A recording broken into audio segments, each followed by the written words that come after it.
दो लड़कियां एक दूसरे की बहुत अच्छी दोस्त होती हैं। एक दूसरे के सुख में दुख में हर जगह वो काम आती थीं।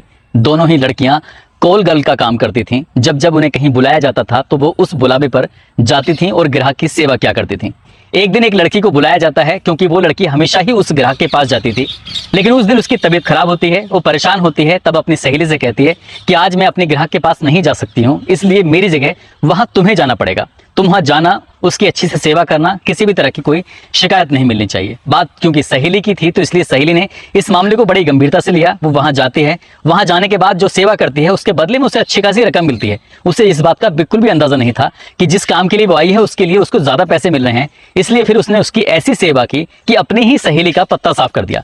जब अपनी ही सहेली का पत्ता वो साफ कर देती है तो इन दोनों में इस बात को लेकर कहासुनी हो जाती है। कहासुनी में कुछ ज्यादा ही विवाद हो जाता है और दोनों आपस में लड़ बैठती हैं। जो एक दूसरे पर जान छिड़कती थी, एक दूसरे की बड़ी मदद करती थी, वो एक दूसरे की दुश्मन बन बैठती हैं और यहीं से ही एक नई कहानी का जन्म होता है।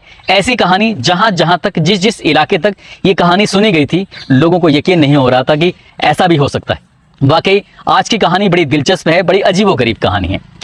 आदाब, नमस्कार, सत श्री अकाल। मैं उस्मान सैफी। आज की जो सच्ची घटना मैं आपको सुनाने जा रहा हूं, ये सच्ची घटना है उत्तराखंड प्रदेश का एक जिला है उधम सिंह नगर, और उधम सिंह नगर जिले का ही एक शहर लगता है काशीपुर। दरअसल काशीपुर क्षेत्र का एक थाना है, ITI थाना क्षेत्र। वहां का रहने वाला एक व्यक्ति, एक महिला जो कि श्यामपुर की रहने वाली है, उसको व्हाट्सएप पर कॉल करता है। कॉल करने के बाद कहता है कि आज मैडम मस्ती करने का बहुत मन कर रहा है, मैं चाहता हूं कि आप मेरे पास एक लड़की भेज दो।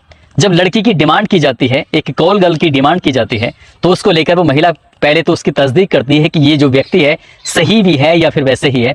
उसने कहा कि तुम्हें कुछ पैसे एडवांस भी देने पड़ेंगे। बात जब एडवांस के पैसों की आती है तो वो लड़का कहता है मुझे कोई दिक्कत नहीं, कोई ऐतराज नहीं है, लेकिन पैसे मैं तभी दूंगा जब मुझे दिखाओगे कि आप किस तरह की लड़की भेजना चाहती हो। अब बात आती है कि लड़की पार्ट टाइम के लिए यानी कि कुछ घंटों के लिए बुलाई जा रही थी या फिर पूरी रात के लिए बुलाई जा रही थी। तो लड़का कह उठता है कि उसे पूरी रात के लिए लड़की चाहिए और जो आपके पास अच्छे से अच्छी लड़की हो मुझे वो भेजना। जब ये अच्छी से अच्छी लड़की भेजने की बात आती है तब वो कहती है ठीक है, लेकिन इसके लिए चार्ज ज़्यादा लगेगा। चार्ज ज़्यादा वाली बात भी थी। उसने कहा मैं तैयार हूँ। इसके लिए व्हाट्सएप पर उसको कुछ लड़कियों के फोटोग्राफ्स भेजे जाते हैं और उन फोटोग्राफ्स में से कोई भी एक सुंदर लड़की को उसे सेलेक्ट करना था, छांटना था। जिस लड़की पर वो हाथ रखेगा उसी के बाद उसको रकम बताई जाएगी कि इसके कितने रुपए हैं। 15 लड़कियों के फोटोग्राफ्स भेजे गए थे, लेकिन उसने 15 की 15 लड़कियों को रिजेक्ट कर देता है। अब रिजेक्ट करने के बाद वो कहता है कि मुझे और लड़कियां चाहिए, इससे भी सुंदर लड़की हो तो उसका फोटोग्राफ्स भेजो, नहीं तो मत भेजो। अब उसमें से कुछ और लड़कियों के फोटोग्राफ्स भेजे जाते हैं, या 4 या 5 के आसपास, लेकिन उन 4-5 में से उसको एक लड़की पसंद आती है। उसके बाद वो कहता है कि ये मुझे लड़की पसंद है। अब जो रकम तय हुई थी, रकम तय के बाद आधी धनराशि उसको एडवांस में देनी थी और वो इस बात को लेकर तैयार हो जाता है। महिला को दिए गए फोन पे या पेटीएम वगैरह पर उसने उसकी आधी रकम दे देता है। उसके बाद एक रास्ता बताया जाता है, एक जगह बताई जाती है कि आपको फला जगह उस होटल में इस नंबर पर पहुंचना है, और बताए हुए रास्ते के हिसाब से ही जो महिला थी उसकी या कॉल गर्ल थी वो उस रास्ते पर पहुंच जाती है। शाम के जैसे ही रात के लगभग 7 या 8 बजे के आसपास का वक्त था, तयशुदा टाइम में वो लड़की पहुंच जाती है और जैसे ही दरवाज़ा खोल के देखती है तो दरवाज़ा खोलते ही लाइट जलाती है। लाइट जलाने के बाद देखती है कि सामने बेड पर कोई और नहीं बल्कि उसी का पति लेटा हुआ है, जिसका नाम आलोक शर्मा होता है। आलोक शर्मा को देखते ही उसकी पत्नी पूजा शर्मा, इस बात को लेकर इनमें काफी विवाद भी हो जाता है, कहासुनी भी हो जाती है। वो कहता है कि तुम यहाँ क्या कर रहे हो, वो कहती है कि तुम यहाँ क्या कर रहे हो। जब एक दूसरे से देखते हैं तो शुरुआत में तो लग रहा था कि शायद ये गलती से इस कमरे में आ गई है, लेकिन लड़के ने लड़की को बुलाया था और लड़की बुलावे पर ही वहां पर आई थी, इसलिए ये धोखा नहीं था, बल्कि बिल्कुल जो था वो सही था। महिला को समझने में जरा सा भी वक्त नहीं लगा। उसे इतना गुस्सा आता है कि वो अपने पति के साथ मारपीट तक उतारू हो जाती है, और जैसे ही मारपीट पर उतारू हुई थी तो पति उस पर भारी पड़ जाता है। वो अपनी पत्नी को वहां पर पीटना शुरू कर देता है। होटल के अंदर जब इस तरह से अपनी पत्नी को पीट रहा था तो उसकी चीख निकलने लगती है, वो शोर मचाने लगती है, और जैसी चीख और शोर का आवाज सुनते हैं तो आसपास जो होटल में लोग थे या होटल में जो काम करने वाले कर्मचारी थे वो भी दौड़कर मौके पर पहुंचते हैं और देखते हैं कि एक महिला एक पुरुष आपस में झगड़ा कर रहे हैं। लेकिन ये कोई नहीं जानता था कि ये दोनों आपस में एक दूसरे के पति और पत्नी हैं, जबकि सबको ये मालूम था कि ये एक व्यक्ति है, इसने एक कॉल गर्ल को बुलाया था। और जब इनमें मार पिटाई कुछ ज्यादा होने लगती है तो लोग इसे बड़ी मुश्किल के बाद इनको छुड़ाते हैं। छुड़ाने के बाद होटल से इन्हें बाहर कर देते हैं ताकि ये झगड़ा इनके बीच में ना हो, क्योंकि जब झगड़ा बढ़ रहा था तब वो अपने घर की पुरानी बातों के बारे में बात कर रहे थे। महिला उस अपने पति पर ही कई तरह के लांछन लगा रही थी और पति अपनी पत्नी पर कई तरह के लांछन लगा रहा था। वो कह रहा था कि मैंने आज तुम्हें रंगे हाथों पकड़ ही लिया। जब लोग ये बात सुन रहे थे उन्हें लग रहा था कि ये घर का झगड़ा है जो बाहर होटल में आ चुका है।